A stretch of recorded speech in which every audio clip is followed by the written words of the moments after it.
want to talk a little bit about people now and your team, and you have a great team of people in your camp, and was that all well thought out as a strategy for success and constant improvement? How did you come to have such a strong team, to help you through all this and to build your success?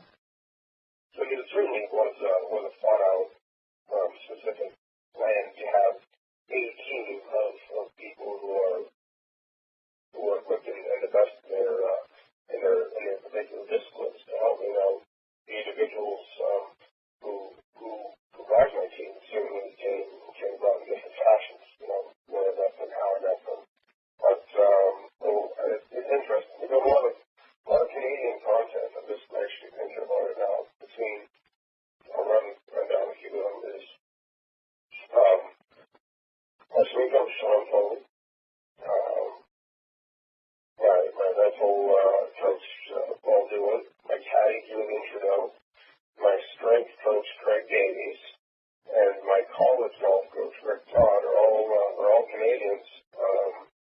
On my left, of course, Emily is a Canadian also. So that's I've got a little home cooking in terms of the team. Awesome. My short-term coach Kevin Weeks is from Chicago, so he's not in the loop. But I think it's very important to have the people around you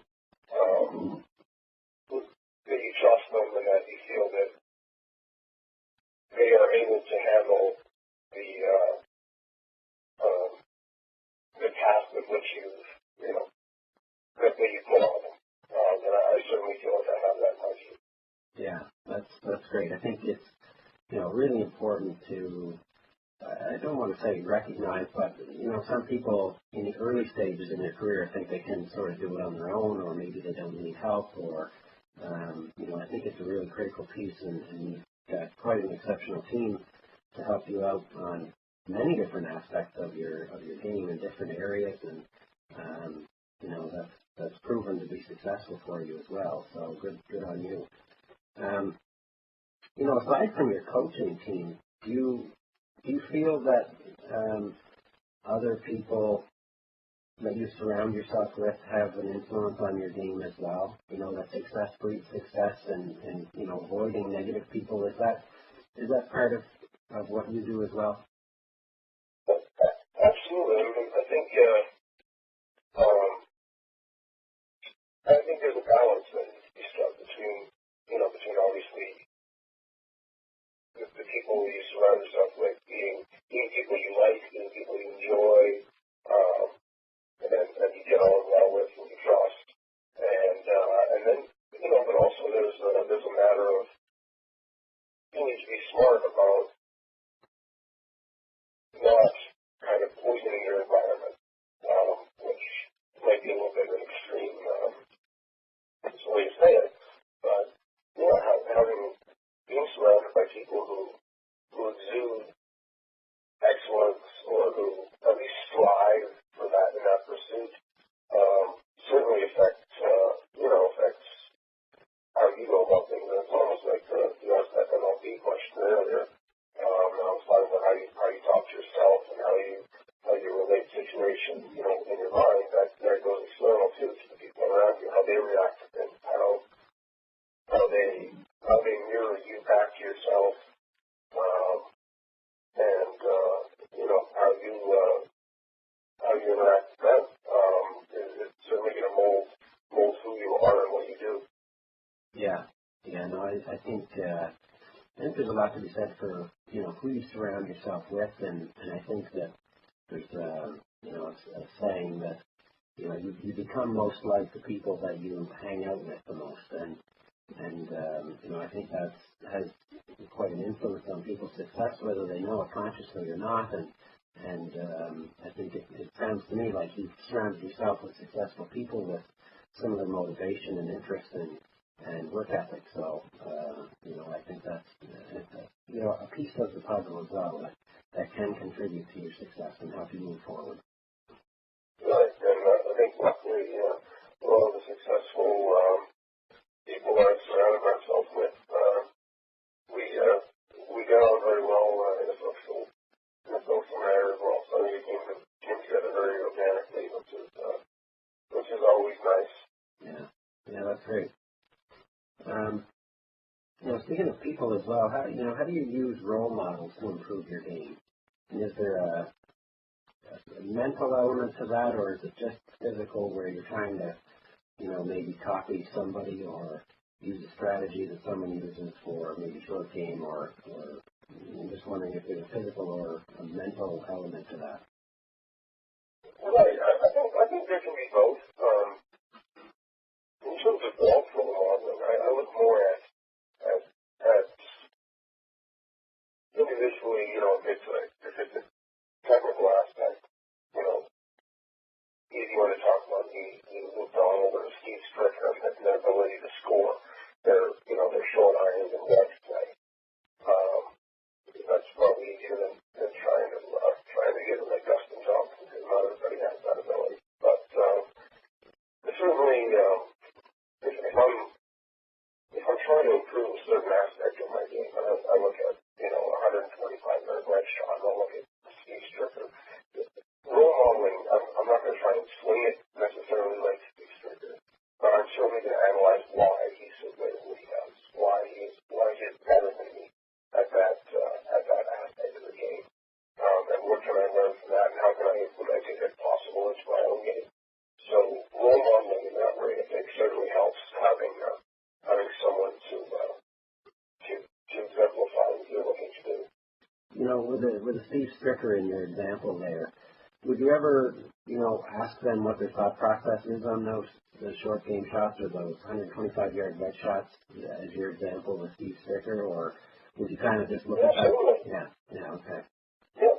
Okay. Yeah, I think it's a good idea to, if you can pick someone's brain, you always have the option to, to throw out if what you've been told or what they come up with that isn't particularly helpful.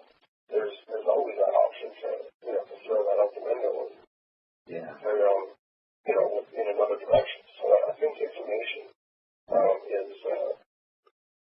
is not going to be harmful, provided you have the wherewithal and ability to process it in a helpful manner. Yeah, absolutely. And nothing ventured, nothing gained. I guess if you don't ask the questions, you won't get any answers that could potentially help. Right. So, okay. Last question, Chris. You've shown statistically that you're very strong in driving and in putting.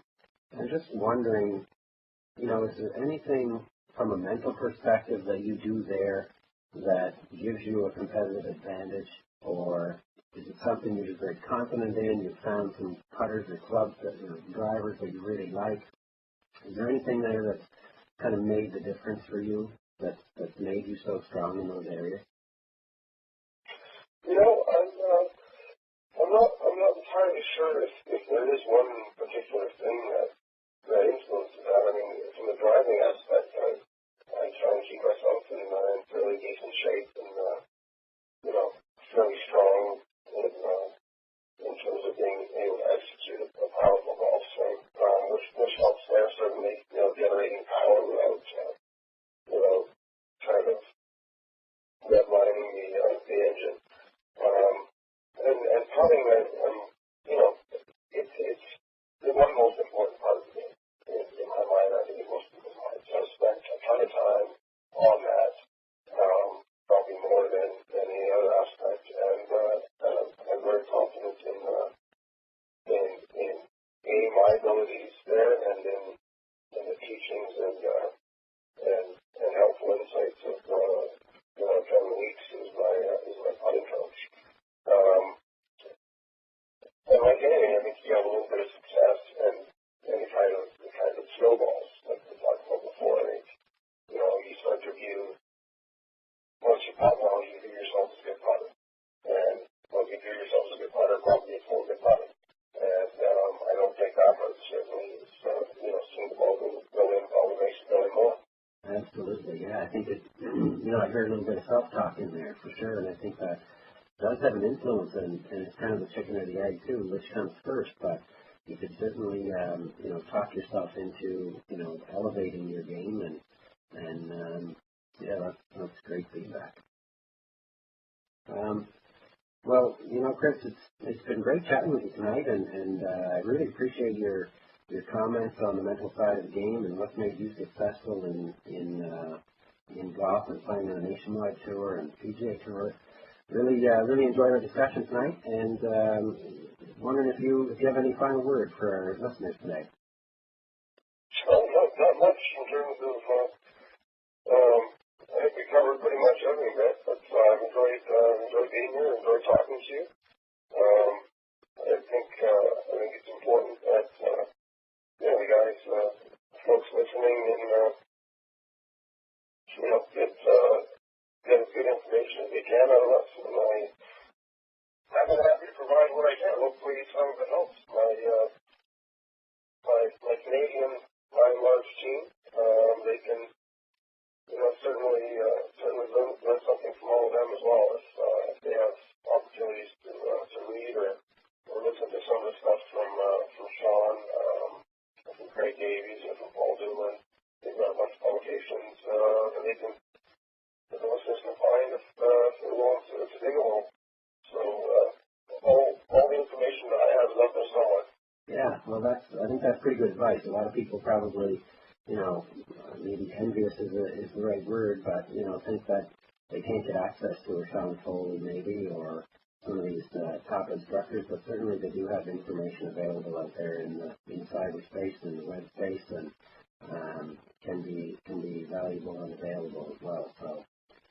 All right. Well, thanks again, Chris, for joining me, and best of luck the rest of this year and beyond. And hopefully we'll chat again.